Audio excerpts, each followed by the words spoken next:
Dêrik ango dêrika Hemko, bajarekî Rojavayê Kurdistanê ye, dikeve Bakurê Rojhilatê Sûriyê li ser Bakur û Rojavayê Kurdistanê. Nêzîkî bajarê Cizîra Botan û bajarê Zaxo ye. Bi parêzgeha Hesekê ve hatiye girêdan ku nêzîka 200 kîlometran jê dûr e û ji Şama paytexta Sûriyê nêzîkî 900 kîlometran dûr e. Dîroka avakirina bajarê Dêrikê bi dîroka deverê bi giştî ve girêdayî ye. Bi dehên şaristanî û hêzan di vê deverê re derbas bûne. القرن الرابع يا ميلادي اف باجار هات افاكره كان كيما حسين هاتيا بابا اسماعيل هاتيا صالة تقريبا نقبة حصدوا شلية حصدوا بينجي هاتيا ديرك افاكيا ديرك خرابة بو جنسي انسان اتدا نبي يعني هاتيا افاكيا ومروبة فاتنا تدا Nav wateya navê Dêrikê bi gelek şêweyan tê gotin. Hin vedgerînin bi dêra xristiyanan ya kevin ku tanha jî li Dêrikê dimîne û hin jî vedgerînin du rêkan. ديرك نافي بوا ديرك نسبة الدير ديرا كفن ديرا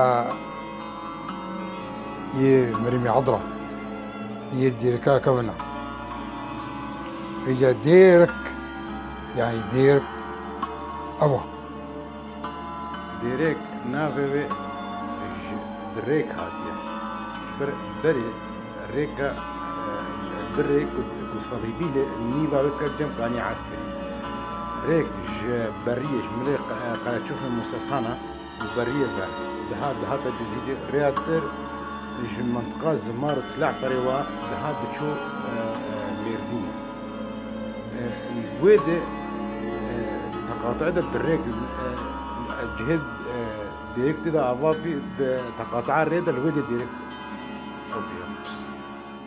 Dêrika Henko navê wê yê rast e. Henko piçokirin ji aliyê ziman ve ji navê hina ye û bi giştî xelk dibêjin Dêrika Hemko. Çima ne Dêrika Henko? Ne meqûl e Dêrik bi navê Hemko ve ku navekî îslamî ve were girêdan. Bi giştî xelk dibêjin Dêrika Hemko, hin jî dibêjin Dêrikê an ku dêra piçûk.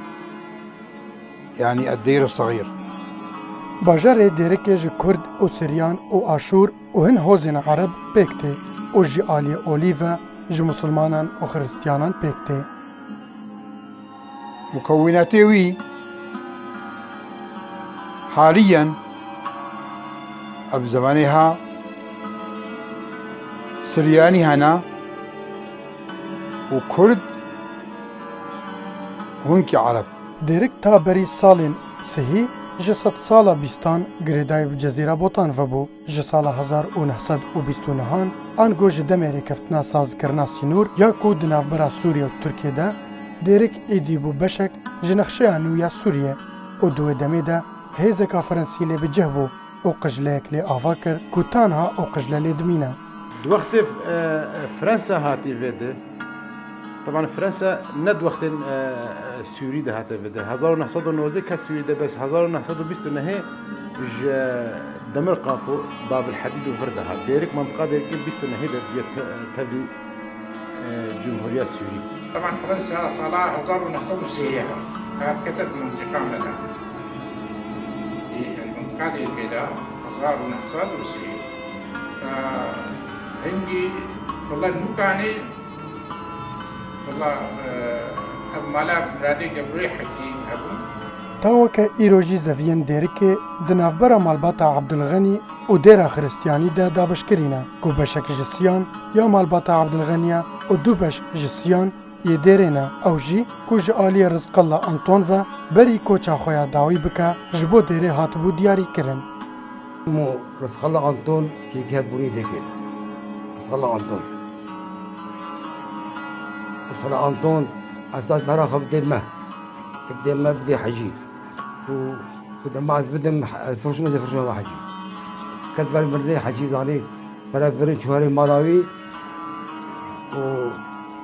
أو برا فاقد في عبد الغني رزق الله أنطون وتوعدها متى بدي ما وخذ حجي زاني أجي بدم ديراها حاجي بدي دورة كيف أخوي دا ديري هبة بأي مقابل خلاص كسي نبي بدي دام بي كسي نبي بندانه اب اتفاقی نقابه ما ديري ده شيبي سر خاصة سر بند بينجي ما جو اب عرضه هني ناي فروتش غريبارة الا برضا الطرفين وقت ام هردو حاضر بن ام بكارم بفرشن ام هردو نراضي بن او بيع بطالة ناي او كانوا يا غايتها ما من وباب تذهبي ابعد بفروتش اهل الجهرة روي ديرك ما تذكاري بيجي حمي ام اهل ديرك حمي هبدو وكا عائلك ام حمي هبدو نازلك بري هو فاشتن صالي بوريده به يك مال نبي دير كده ام ناس نكر ما وناس نكربا نها دو بشين ديركي يه ديرينه و بشي مايي مالباتا عبدالغنية دبكو رزق الله أنتون خودية وي كفن با تو آگاهية من سرفية كينينن وثلثة لبيت عبد الغني Di 23 meha Adara sala 1957 navê dêrikê ji aliyê rejîma Sûriye ve hate tehrîb kirin û kirin El Malikiye. Derdora 305 gund û bajarokan bi dêrikê ve girêdayîne.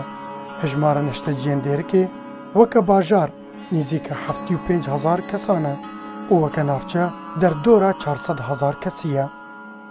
Devera dêrikê ji aliyê çandiniyê, av, petrol û şûnwaran ve dewlemend e. Pênc bendavlê hene û ji nav bajarê dêrikê her sê çiyayên cûdî, bêxêr, qereçoxlê tên dîtin. Çemê Dicle an got ava mezin dîdevanê dîroka dêrik û deverê ye.